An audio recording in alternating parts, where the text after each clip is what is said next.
17-year-old high school senior Lee Larkin sat alone in the back of the dugout.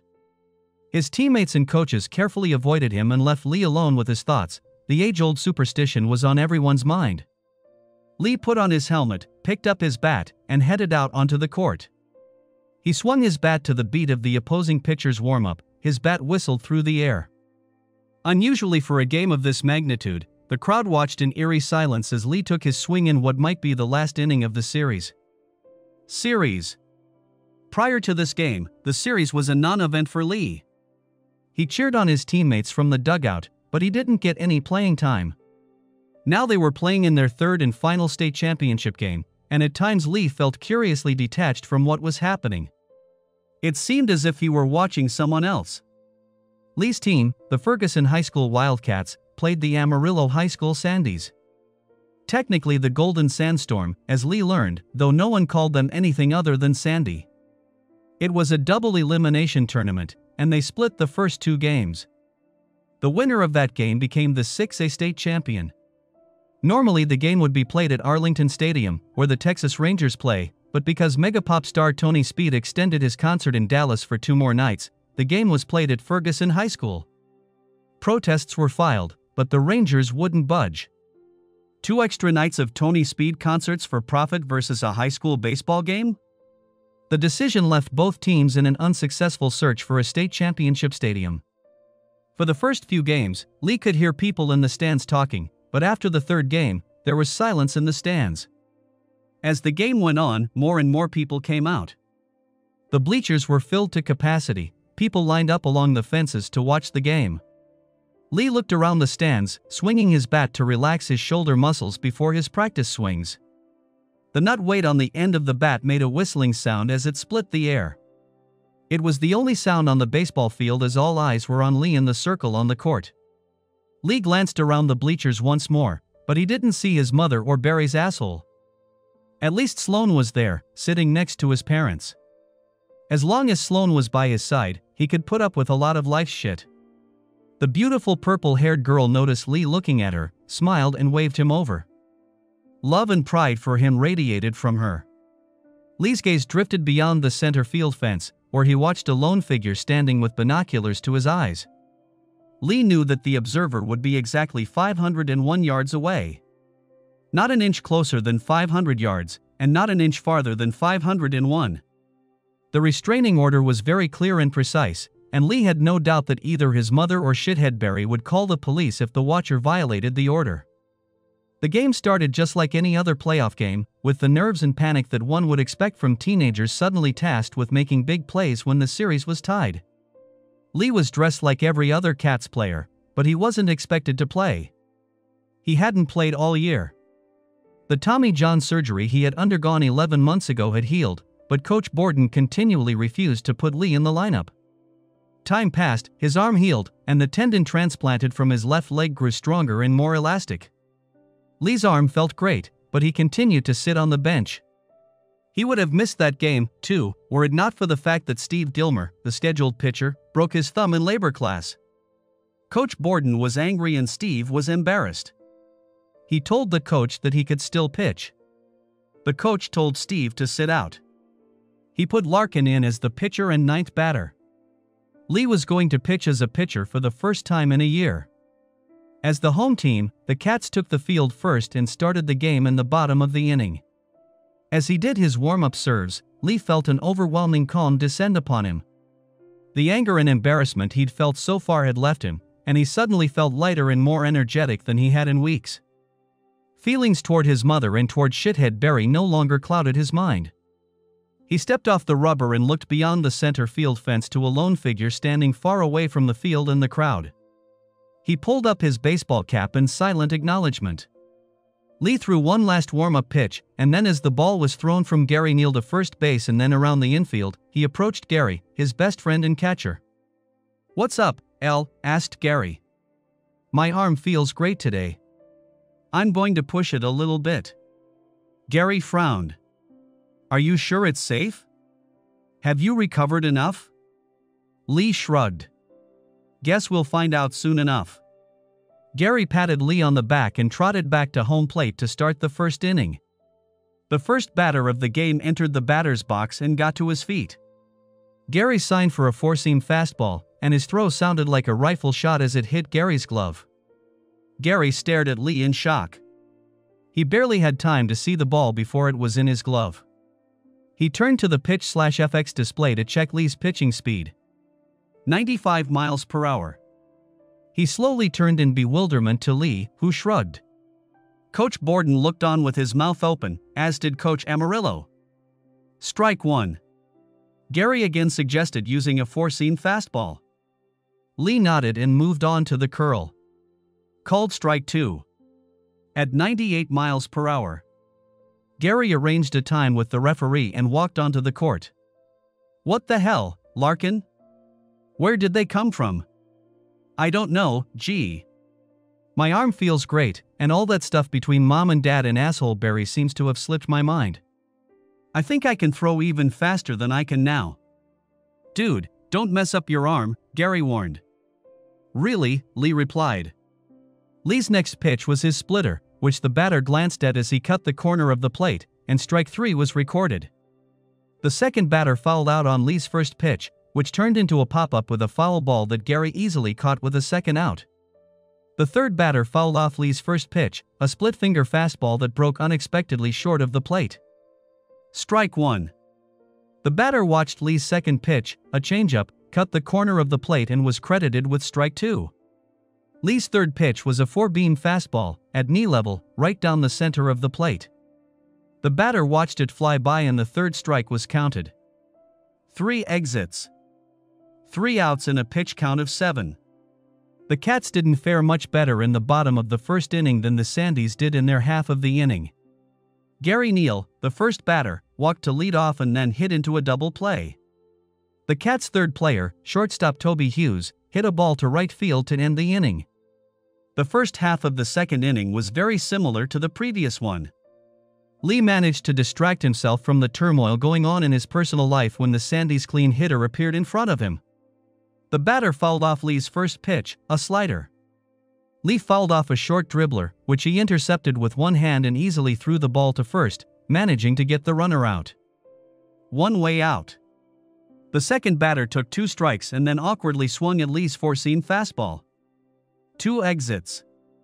The third batter fouled off Lee's first pitch, a changeup that turned into a pop-up with a foul ball right next to the third base coach's box. Terry Tyler, the third baseman, easily caught the foul ball.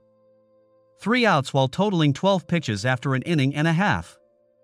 The Cats managed to put runners on first and third in the bottom of the second inning and the score was 0-0 after 2 innings. Lee's first 2 pitches in the third inning were wicked curves that seemed to hover over the plate like ripe oranges before dropping into the batter's lap. The batter's attempts to field the ball resembled trying to kill snakes with a garden hoe. Gary induced a four-seam fastball. Strike 3 at 102 miles per hour. 1 way out. Coach Amarillo yelled timeout, walked to home plate and began complaining to the umpire and gesticulating vigorously. Coach Borden walked over to home plate to listen. I've never seen high school kids throw so fast. Something's not right here. Judge took off his mask to talk to the coach from Amarillo. I've never seen a pitcher throw that fast, not in high school, not in college, not among the pros, Judge said. He looked toward Coach Borden. Coach, who's this guy? The coach from Amarillo says he's never played before and thinks he's a ringer. Coach Borden shook his head negatively. Lee Larkin is a senior at Ferguson High School. This is his 3rd year on the team. He had Tommy John surgery last year. This is his first game back from surgery. The judge shook his head and grinned. What did they replace the tendon with? Adamantium? All right, coaches, let's play ball. The second and third batters performed little better than the first. The second batter struck out on 3 pitches, and the third batter managed to hit the ball on Lee's second pitch. The ball landed a foot in front of home plate and Gary managed to get it out of play. 3 outs with 20 pitches after 2.5 innings. 9 batters and 20 pitches means Lee averaged less than 2.25 innings pitched per batter. During halftime of the game, the coaches and referees came together for a brief meeting with the UIL representative overseeing the state championship game. After the meeting, the coaches reported back to their teams. The game was broadcast on the Dallas ABC affiliate subchannel, but because of Lee's pitch, it was now shown on ESPN, which, like ABC, is owned by Disney. The game received national attention because no one had ever seen a high school pitcher throw a ball over 100 miles per hour before. The Cats, who now had to battle jitters after suddenly finding out they were playing on national television, again failed to score in their half of the inning and soon took the field to start the fourth inning. Lee's fourth inning went very similar to his third inning. 3 up, 3 down on 9 Lee pitches. In the fifth inning, an Amarillo player attempted a bunt. Lee's quick pitch caused the ball to bounce off the bat and right into Lee's glove. The next batter struck out on Lee's second pitch, and the third batter fouled off 2 pitches before taking strike 3. 3 outs for a total of 35 pitches. When the Cats entered the dugout in the bottom of the fifth inning, the other coaches and players sat apart from Lee, as a pitcher who was in the middle of a possible no-hitter or perfect game should. He realized what was happening and relieved everyone by sitting at the end of the bench. Lee noticed that the bleachers were much more filled than they were at the beginning of the game. He also began to hear scraps of conversation from people sitting near the dugout. Channel 8 interrupted its broadcast to show the game. ESPN hijacks Channel 8 broadcasts. The game is being played on a national level. The most outstanding example of pitching one can recall. Weird, he's blowing up Twitter. Lee cleared his thoughts and focused on the task at hand. He didn't want to disappoint his teammates. Above all else, Lee wanted to succeed for his team. Other than Sloan, the Pats were all he had left. The team was everything. Lee struck out a batter in the third inning and was able to repeat his feat in the fifth. Neither Wildcat was able to score in the fifth, so at the end of 5 innings the score remained tied at 0-0. When the Cats took the field to start the sixth inning, there was silence in the crowd of spectators. Everyone realized they were watching something extraordinary. Every pitch in Lee's arsenal was working. His fastballs had velocity never before seen at any level. The Pitch/FX cameras captured his fastest pitch at 106 miles per hour, 106 miles per hour. Per hour. Per hour. The Amarillo players nearly cried tears of frustration. Hit the ball? I can't even see the damn ball, one Amarillo player yelled to his coach. Out of the corner of his eye, Lee noticed a reporter interviewing Sloan and Grady Neal, Gary's father. He brushed it off. Sloan was poised and circumspect and wouldn't say anything she shouldn't. Grady Neal was different. He was one of Lee's father's best friends and a bit of a hothead. The sixth inning was pretty much a repeat of the previous inning. 3 up, 3 down. 6 pitches were thrown, 1 strikeout and 2 infield outs. 3 outs with 41 pitches in 5.5 innings. In the bottom of the sixth period, the first 2 Cats players struck out, but miraculously the next 3 players were able to get on base. But they were never able to get on base as the 6th player struck out. Everyone in the dugout continued to avoid Lee. This was not just in homage to a long-standing baseball superstition. Everyone on the team realized they were witnessing a once-in-a-lifetime event. They were in awe with a tinge of nervousness. How could this happen at a high school game? Shit like this didn't even happen in high school. In the last inning of the high school game, Lee showed even more confidence than he had in previous innings. His fastballs were eerily accurate. During warm-ups, no matter where Gary put his mitt, Lee managed to get a rocket into the hole. 3 up, 3 down, only this time Amarillo tried a new tactic. Every batter tried to field the ball.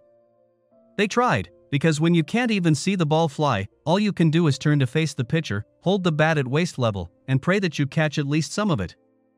Which every batter managed to do on the first pitch. And then he gets thrown to the forefront. 3 up, 3 down with 44 pitches in 7 innings. In the bottom of the 7th, Lee was the first player of the game. He fouled off the first pitch and managed to hit it down the third baseline.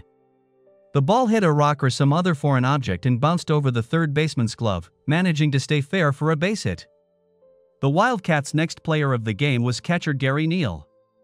He took a strike and then executed a perfect bunt from first base, moving Lee to second before being thrown out at first.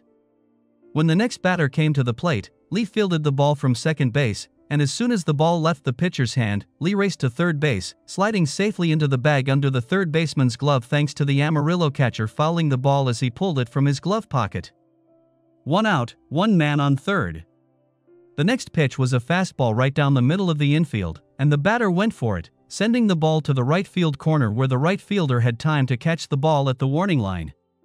But not before Lee tagged up on the base and raced home, scoring the first and only run for the Wildcats. An away win. At the end of 7 innings, the score was 1-0 in favor of the Wildcats. Local spectators as well as TV viewers watched the birth of a star. The game ended with Lee's teammates surrounding him and hugging him. Tears of happiness and congratulations came to everyone's eyes as they cheered at the joy of winning the championship. They also knew that they would forever make history because of this game. Lee managed to get out of the crowd and moved some distance away, looking beyond the center field fence. He raised his hand and waved at the lone figure still standing off to the side. The figure lowered the binoculars and showed Lee 2 thumbs up. The figure was too far away for Lee to see the tears streaming down the man's face. The pride and love of a father who had just witnessed his son accomplish something extraordinary. The Wildcats won the 6A state championship. Lee pitched a perfect game, throwing a total of 44 pitches. He faced 21 batters, which is the all-time low in a 7-inning game. The average was just over 2 pitches per batter. Not only was the game shown on ESPN and the local ABC affiliate starting in the 5th inning, but it was also broadcast by reporters on Twitter. The game went viral, and Major League Baseball players from all over the country connected to ESPN to see what was happening in Dallas. Professional baseball players, other athletes, and celebrities retweeted the game and marveled at the Texas kid. 106 miles per hour in high school? Who is this guy? The favorite child of Nolan Ryan and Big Unit throwing a fast one. Reporters crowded around the team, pelting the coach with questions about Lee Larkin and wanting to pelt him with questions. Who is this guy? And then, where is this guy? But while no one was looking, the guy made an Irish exit, walking off arm in arm with the purple-haired beauty and dodging the crowd and reporters. Carol Larkin tried to smile politely in response to the conversations around her. She knew the other partners were disappointed in her. She had left her husband for a work colleague. And not just any colleague, but a much younger colleague who had a reputation as a player. She also noticed the disapproving glances thrown in her direction by the spouses of the other partners. A woman of loose morals was a danger in the workplace. Wives didn't trust her around their husbands, and husbands didn't trust her enough to be alone with her. 18 years at BKW Accounting, and it seemed her future was in doubt. If so, her career could end up in the dumpster, where both her marriage and her relationship with her son would go. Tears welled up in her eyes as she left the table of 10 to use the restroom and fix her makeup. I have to keep up my appearance, she thought cynically. It's the only thing I have right now. When she returned a few minutes later, she was surprised to find the table almost empty. She looked around the dining room and noticed that most of the tables were empty. Where is everyone? She asked. They're at the bar. Some high school baseball game got everyone excited, Barry said, rolling his eyes. Damn, exclaimed Carol. Ferguson High is playing. I totally forgot about that. Doesn't your son play for Ferguson? Asked Ginny Beaumont. She was a senior partner at BKW and, until recently, an ardent supporter of Carol. Yeah, but he's not playing this year because of the surgery he had last year. There must be another Larkin playing for Ferguson, because he's the one that's getting so much buzz about, Ginny said. Carol got up so fast that her chair tipped back. She ran to the bar, thinking to herself that there was no way Lee was playing. If he couldn't get through to her and tell her he was playing, then her husband would keep trying to get through to her until. Suddenly the thought crossed her mind that her call could be the reason for her husband's arrest. Her husband couldn't call her. And he would never call again. The thought brought a physical pain to her stomach that made her gasp loudly. Jesus, it's only high school, Barry said dismissively, getting up to follow Carol to the bar. He'd never been an athlete and didn't understand what the big deal was. Damn Texans and their sports. The bar was crowded, but it was eerily quiet as everyone was watching TV. All the screens in the bar were tuned to a baseball game. It was going into the 7th inning and Amarillo was hitting.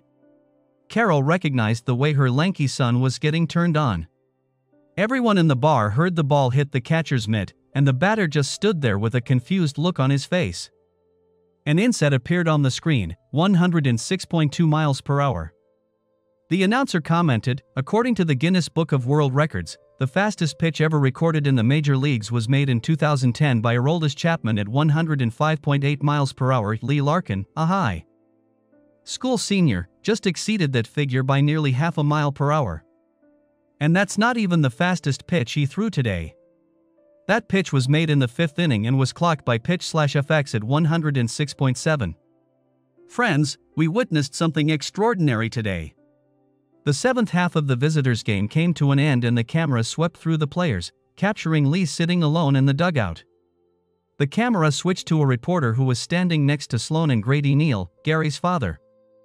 "I'm here with Sloan Taylor, Lee Larkin's girlfriend and family friend Grady Neal, who is also the father of catcher Gary Neal. You must be very proud of your boyfriend." The reporter shoved the microphone at Sloan. "Yes," she replied. "But not just because of that. Lee is the smartest, kindest boy I know. He's going through a lot right now, but he's performing with grace and dignity, and I love him very much. Now that's true love. Lee is lucky to have someone like you supporting him," the reporter smiled. He turned to Grady Neal. "I realize you are best friends with Lee's father. We're a little surprised his parents aren't here to see this historic performance by their son." Grady shook his head. "I probably should have kept my mouth shut, but I'm not going to do that." Sloan said, "Lee's going through a lot right now." That's an understatement. A few weeks ago, Lee came home early from school and found his mother in bed with a younger coworker. They hadn't seen him, but he called his father to come home. When his father arrived, he beat his wife's boyfriend to a pulp, who then called the police. They arrested Lee's father and he now has a restraining order against him. He must stay at least 500 yards away from his son, his wife's boyfriend, and his home. So Lee handles all this, and then comes here and does this. Grady shook his head admiringly. "But you're wrong about his parents not being here.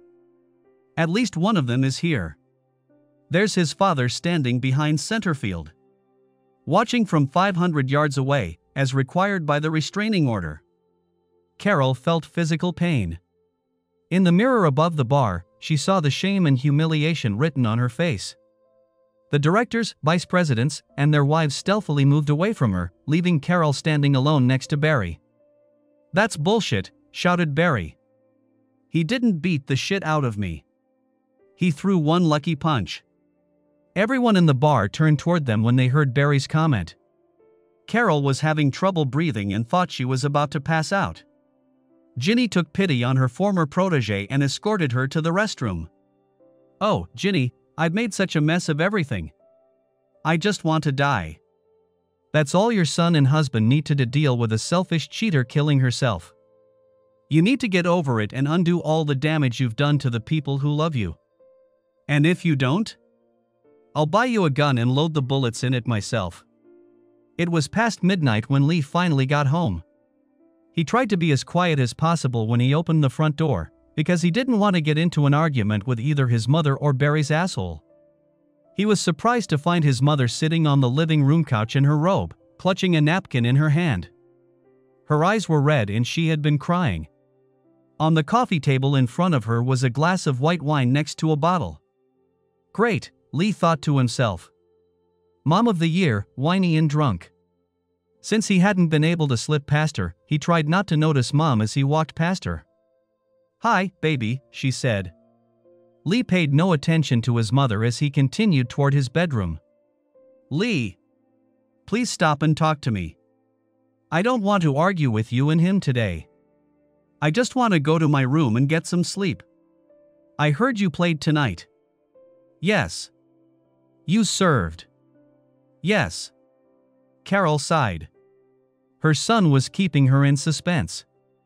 Why didn't you tell me? I could have supported you. You know why I didn't tell you, Lee replied. You wouldn't have come alone. You would have brought your boyfriend with you. I'd rather have no one come to support me than have him there smirking. And anyway, Dad was there to watch me play. Carol's eyes went wide with surprise. Your father was there? He violated a restraining order? No, he did not violate your precious restraining order. He was watching through binoculars. From 500 yards away, Lee said with bitterness in his voice. The restraining order wasn't my idea, Carol said softly. I thought he was going to kill Barry. I've never seen your father so angry and upset. Strange. I wonder what pissed him off. Oh yeah, catching his wife in the marital bed with her boyfriend. Gee. Lee. I know you haven't liked me lately. Lee snorted. You think so? Please, Lee. I know you're hurting. It hurts me too.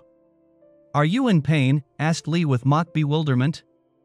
You set our family on fire by cheating on your husband and then arresting him, and you have the nerve to tell me you're hurt? Lee took a deep breath to calm himself. And where is that asshole Barry anyway? Carol looked at her hands. You won't see Barry around anymore. I told him I didn't want to see him again. Jeannie Beaumont fired him after he called me the C word in front of the other partners. You flushed your family down the drain and now you have nothing to brag about? Now you can't even pretend it was a great romance and that love conquers all. It wasn't a great romance. It was a cheap, run-of-the-mill affair between a selfish, stupid woman and an unprincipled jerk. The great romance was what I had with your father.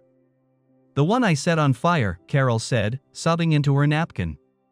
Lee sat down across from his mother. He leaned forward, resting his elbows on his knees, hands loosely clasped in front of him. Then why? Why leave us? If you'd found your soulmate, I'd understand. I still wouldn't have liked it, but I'd at least understand your motive. But now? You have nothing. No husband. No boyfriend. No son. Nothing. Lee shook his head, a puzzled expression on his face. What was all that for? It was done so that an insecure, vain, selfish woman could prove to herself that she still had it. Carol shuddered. I've proven that I'm not worth the love and affection of two of the finest men I've ever known. Carol began sobbing again, tears streaming down her face. You're still my mom, and I'll always love you, but I don't like you very much. I think maybe I should find somewhere else to live for a few months. I can get a spot in the dorms at the end of August and move to Austin. We won't be in each other's way, and you can live your life and do whatever you want with whoever you want. Lee waved his hand in the direction of his mother's bedroom to emphasize the point. Carol started sobbing even harder. Mom, said Lee softly. Carol held back her emotions as she looked at her son. Get the injunction lifted. I want to spend time with my father. Carol nodded as her sobs resumed. The baseball team was ordered to report to the locker room at 7:30 the next morning. Lockers were to be cleaned out and school-owned equipment was to be returned. Coach Borden approached Lee as he sat in front of his locker sorting through its contents. Lee, can you meet me in my office before you leave? Coach asked. Sure, Coach. I'll be done in 5, Lee said. Taking his seat in front of the coach's desk, Lee looked up nervously. Being called into the coach's office was never a good sign. Coach Borden handed Lee across the table a stack of pink pieces of paper 1 inch thick. Lee looked at him in confusion. Coach?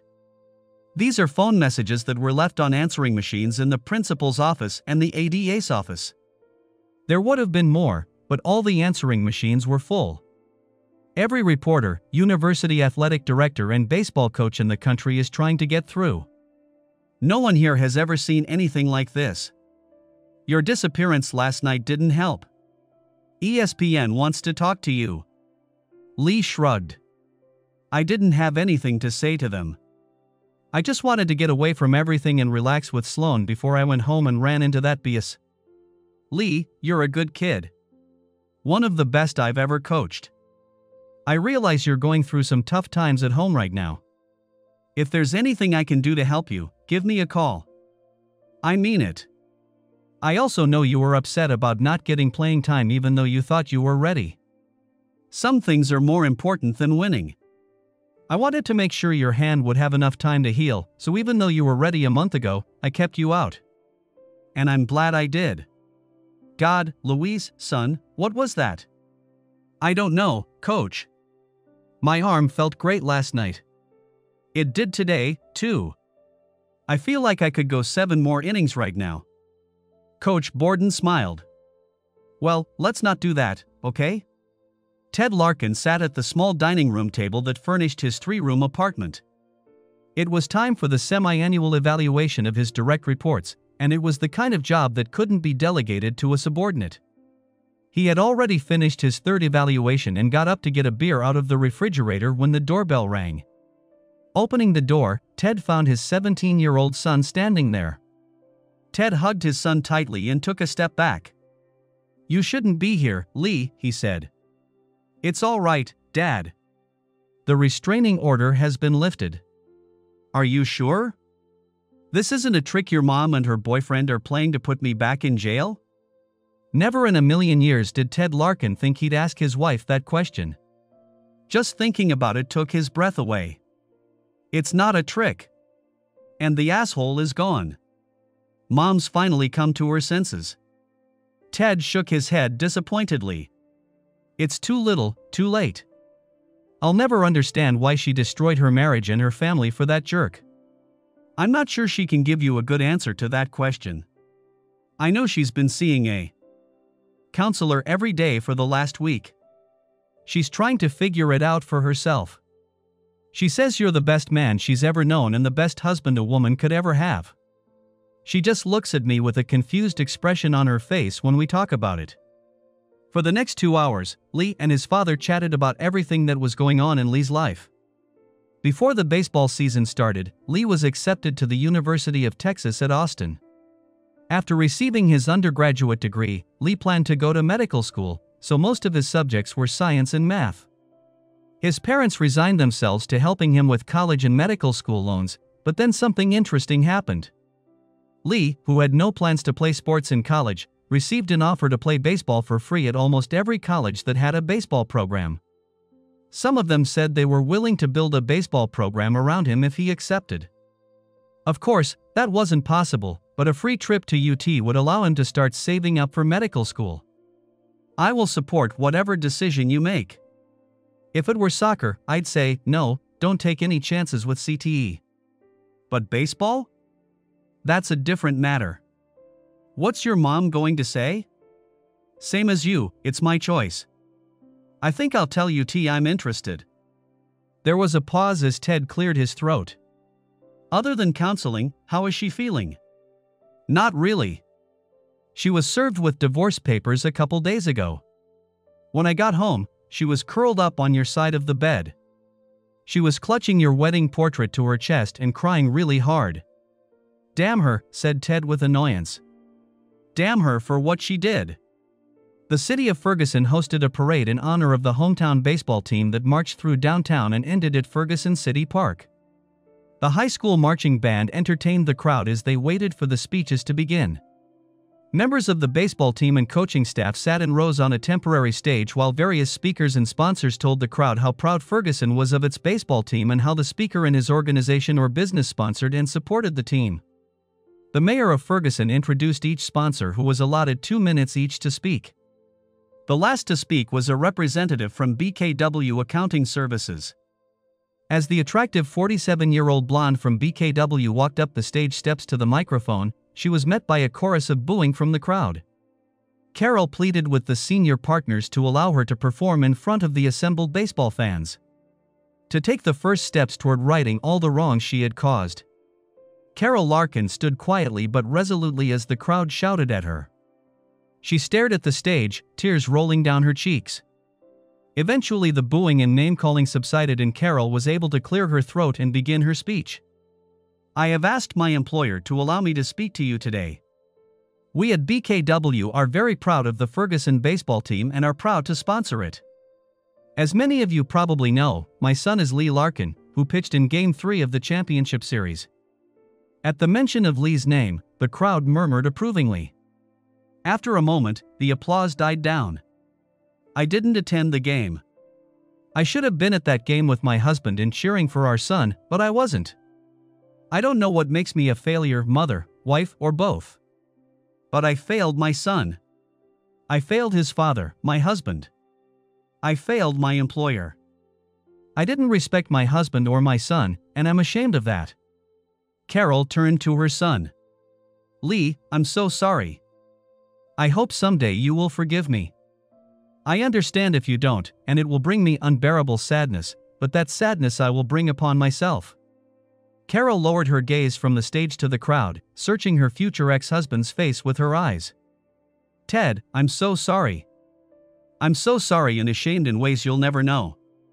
You're the best man I've ever known, and you and Lee deserve so much more than I do. I'm truly sorry for everything I've done to you. When Carol finished her performance, the crowd was mostly silent.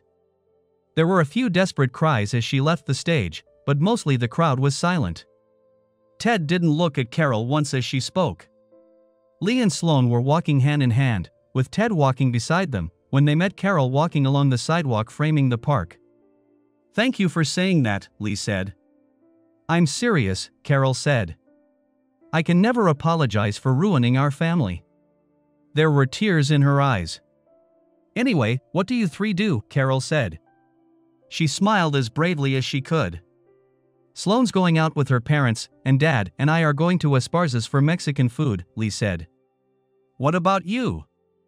I'll probably go home and order a pizza and watch TV, Carol said with a sad smile. Ted said nothing as Carol chatted with her son. When they said goodbye, Ted turned his back to Carol and walked away. He didn't look in her direction during his brief conversation with Lee and Sloan. Lee and Sloan walked hand in hand along a path in a Ferguson City park. Lee and Sloan had come home for Thanksgiving, Lee from the University of Texas and Sloan from Stanford. Seriously, Sloan, it's not fair that you're stuck in the dorms every weekend. You're beautiful and fun. You should be having fun. Lee paused before adding, go on dates. Sloan cast a glance at Lee. Is that what you're doing in Austin? Dating? Lee shook his head. You're the only woman I trust. If my mother could cheat on my father, anyone can cheat on anyone. Between classes and keeping in shape for baseball, I'm constantly busy. I have no desire to date anyone. But it shouldn't have anything to do with you. It's hard to believe someone can be so smart and so stupid at the same time. Lee Larkin, you are to me. Don't you understand that?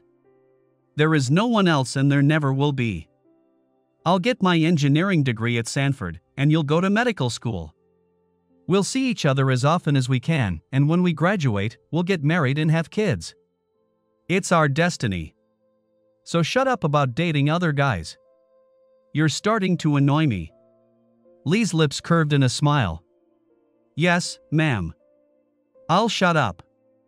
Lee had told his father that he was staying at a friend's house that night, and his father knew that Lee and Sloan would get a motel room, but Sloan had gotten her period and wasn't in the mood for romance.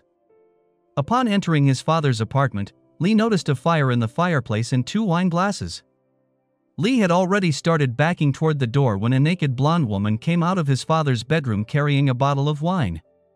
She shrieked and dropped the bottle, running her hands over her breasts and pubes.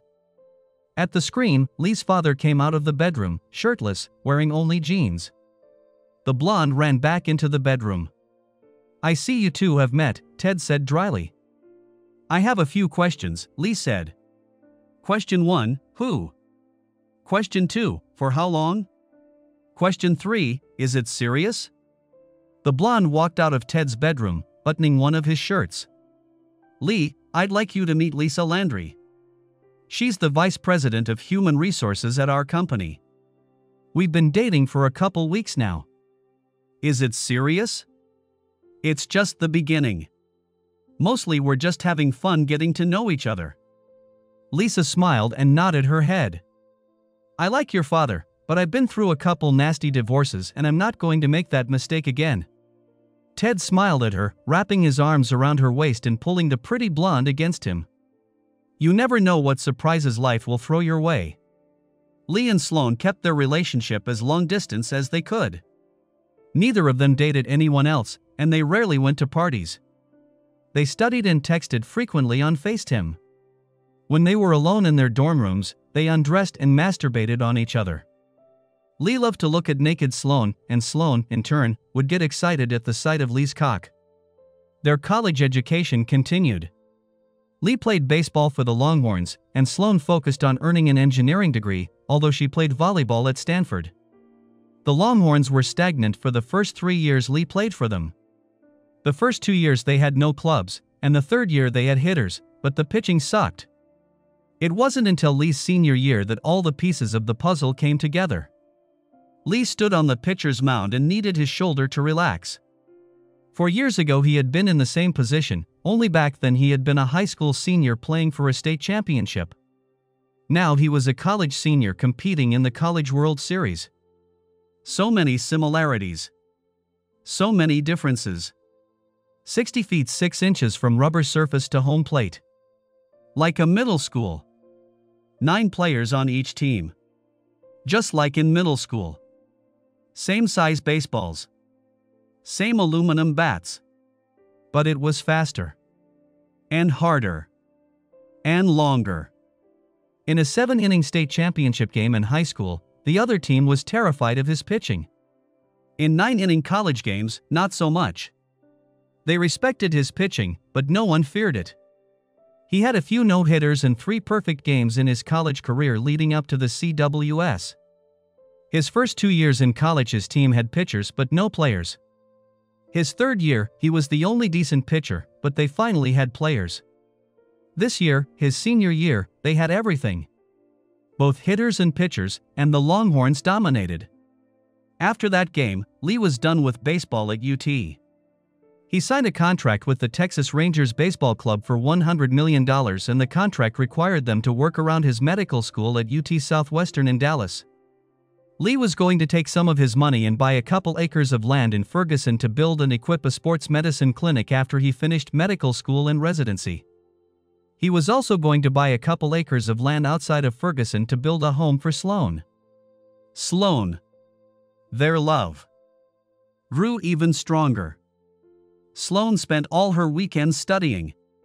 She didn't go to parties or participate in typical college activities. She was there to get her degree and nothing more.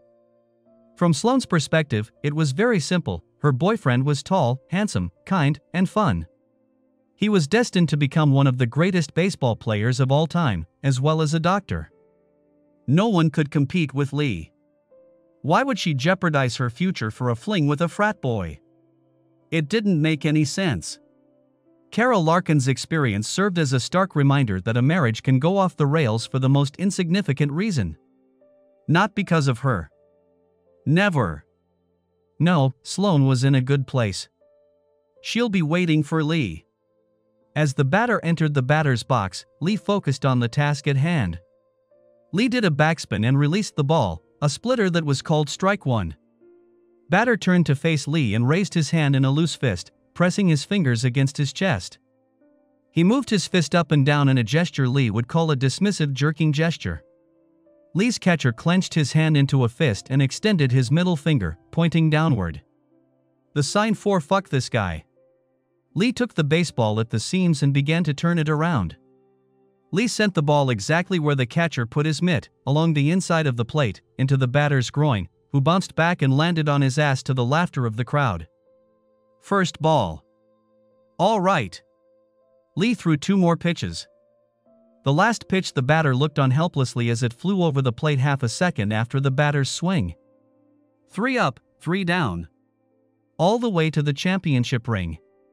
The parade and party after the CWS victory surpassed what Lee experienced in Ferguson. Maybe because there were a lot more people. Maybe because the students and players were old enough to drink. Whatever the case, it was a grand celebration that Lee, Sloane, and Ted looked on with sober amusement. As the trio walked across campus, they were suddenly greeted by a man they hadn't expected to see. "Mom," said Lee in surprise. "I didn't think you were coming." I wasn't, but I managed to fill in for one person, and I arrived this morning. "You were driving?" asked Lee in surprise. Lee shouldn't have been surprised, he thought. 4 years ago, Carol had quit BKW accounting and taken a job in the accounting department at Ferguson Memorial Hospital. The pay there was much less than her previous job, but the shame of her act with her former partner made working at BKW unacceptable, even though Barry had been fired. Shithead Barry, as Carol now thought of him. "Yes. I'm on a budget, you know that," Carol said with a smile. "Where are you three headed?" "We have reservations at Trulux," Lee said. "Well, enjoy yourself." "Ted, you look good." Tears came to Carol's eyes as she looked at her ex-husband. The man she had discarded like a used napkin. Ted hadn't spoken to his ex-wife in 4 years. If they needed to discuss their son, they emailed or texted. He only nodded in response to Carol's compliment. As the trio turned away, Ted leaned over and spoke to Lee, who looked at him in surprise. "Are you sure?" Ted shrugged, thinking about it, and nodded his head. "Hey Mom." Lee shouted back to his departing mother, who stopped and turned around with a bewildered look on her face. "Why don't you join us for dinner?" Lee and Sloan walked hand in hand along the path in Ferguson City Park. It was Thanksgiving, and they were spending the fall semester to begin the next chapter of their studies, Lee in medical school and Sloan in graduate school. "Seriously, Sloan, it's not fair that you're stuck at home every weekend. You're beautiful and you're fun to be with." Lee paused before adding, "And I miss you." Sloan glanced at Lee. "You're asking me to move in with you? How would that work?" Lee shook his head. "You're the only woman I want to be with. I trust you. I used to think that if my mother could cheat on my father, then anyone can cheat on anyone. But now I know better. I've never seen anyone as protective of another as you are of me. I want us to live together. There is no one else for me and there never will be, but I'm not going to move in with you just yet. We're going to stick to our plan. You finish medical school and play professional soccer. Then we'll get married and start working on having kids. So let's not discuss this anymore." Lee's lips curved in a smile. "Yes, ma'am. I'll shut up." Lee had told his father that he was staying with friends that night, which his father knew meant that Lee and Sloan would get a motel room, but Sloan had gotten her period and wasn't in the mood for romance. Upon entering his father's apartment, Lee noticed a fire in the fireplace and 2 glasses of wine. Not this, Lee thought. Lee had already started backing toward the door when a naked blonde woman came out of his father's bedroom carrying a bottle of wine. She shrieked and dropped the bottle, running her hands over her breasts and pubes. "Mom!" Lee screamed at the same time as Carol screamed, "Lee!" At the scream, Lee's father came out of his bedroom, shirtless, wearing only jeans, and Carol ran back into the bedroom. "I see you two have met," Ted said dryly. Lee rubbed his eyes and said dryly, "Do you have bleach for my eyes? And how long has this been going on? Remember when we all walked together in Austin after your graduation?" Lee nodded his head. He was shocked at his father's suggestion that he take his ex-wife out to dinner. "A week or so later I was home and feeling horny, I guess you'd call it that. It's been over a year since Lisa broke up with me, you know." Lee nodded. His father had been dating Lisa, the vice president of human resources at his job, for almost 2 years. Ted had been on the verge of proposing to the pretty blonde when she suddenly and unexpectedly ended their relationship. She explained that she knew Ted was going to propose and didn't want to get married again after 2 failed marriages. She finally admitted to Ted that both of her previous marriages had broken up because of her infidelity and that she had already felt uneasy in her relationship with Ted and had decided to end it before she cheated. Ted was saddened but admired her honesty. He had been seeing her sporadically over the past year, but he had never dated the same woman more than twice. "Anyway, I called your mom, pretending I had a question for her about you. We talked for a while, and she asked me about Lisa."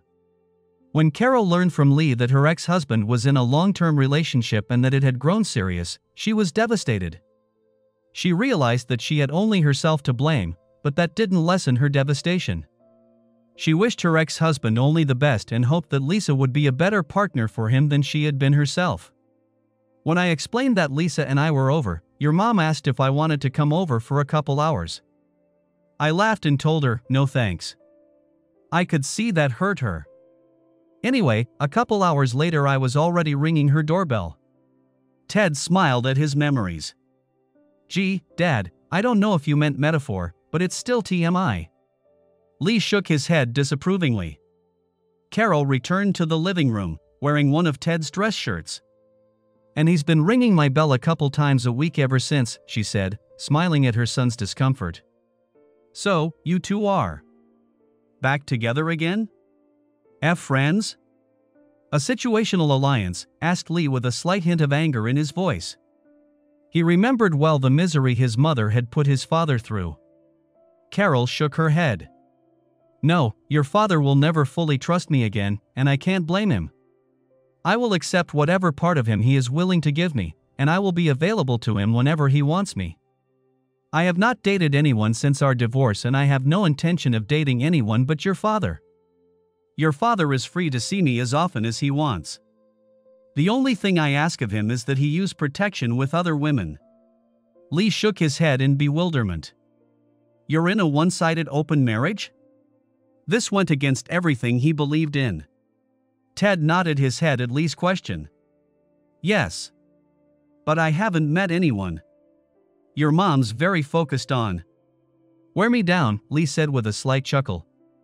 Jesus, Lee muttered, waving goodbye to his parents.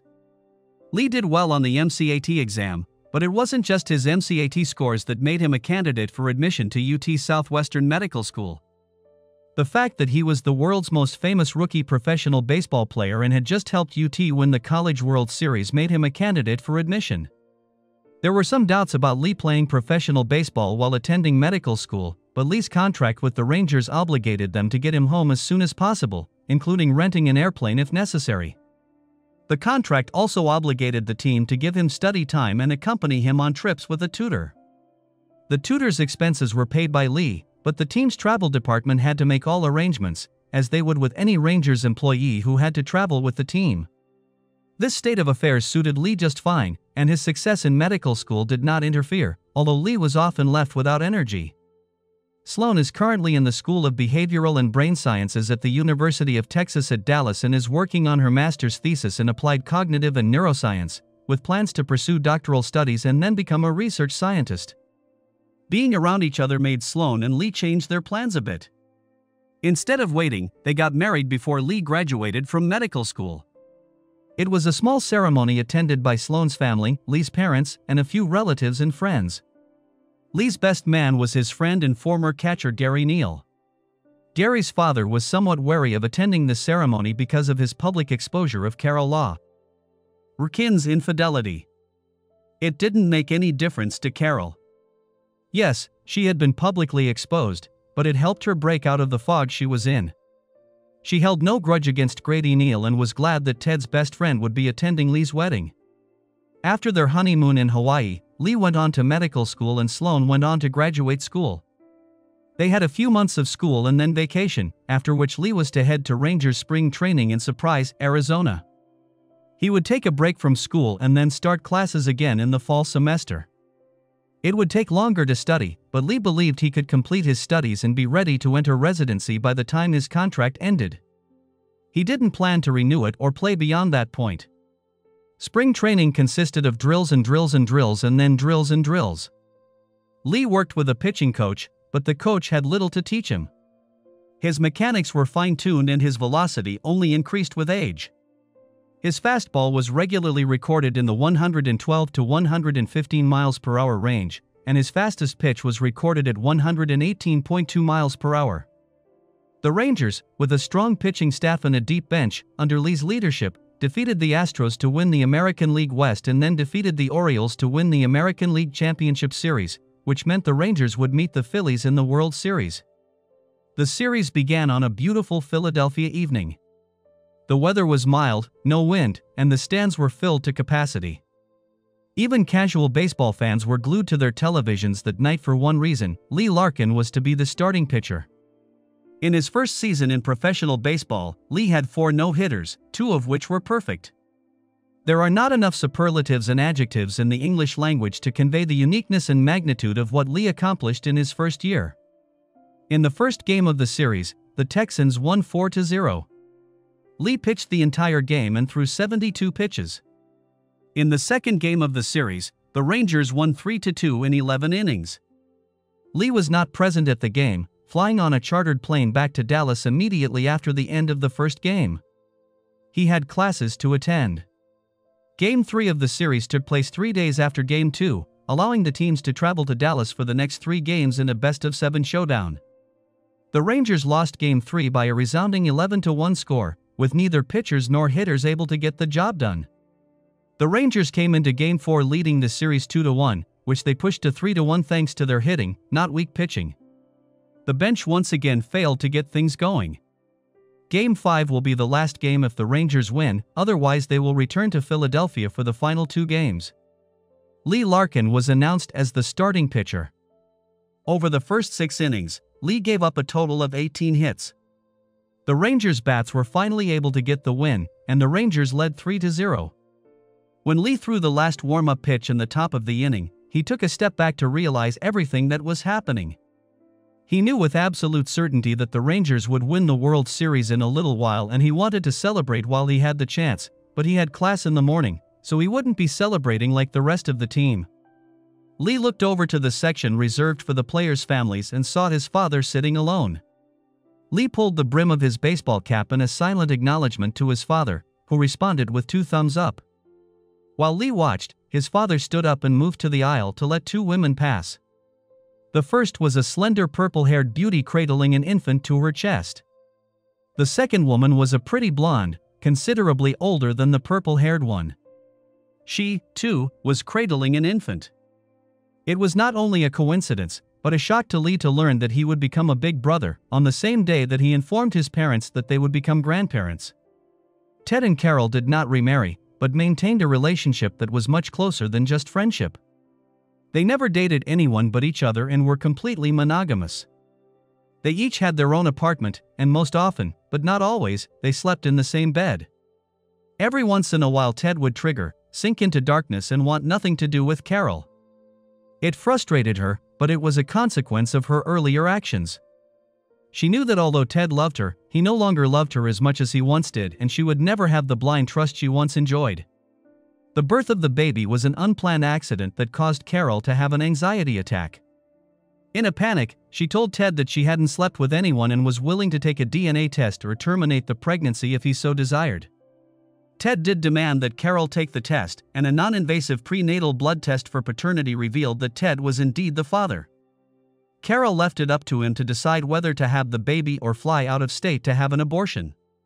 She really hoped he would choose the former, but would do the latter if necessary.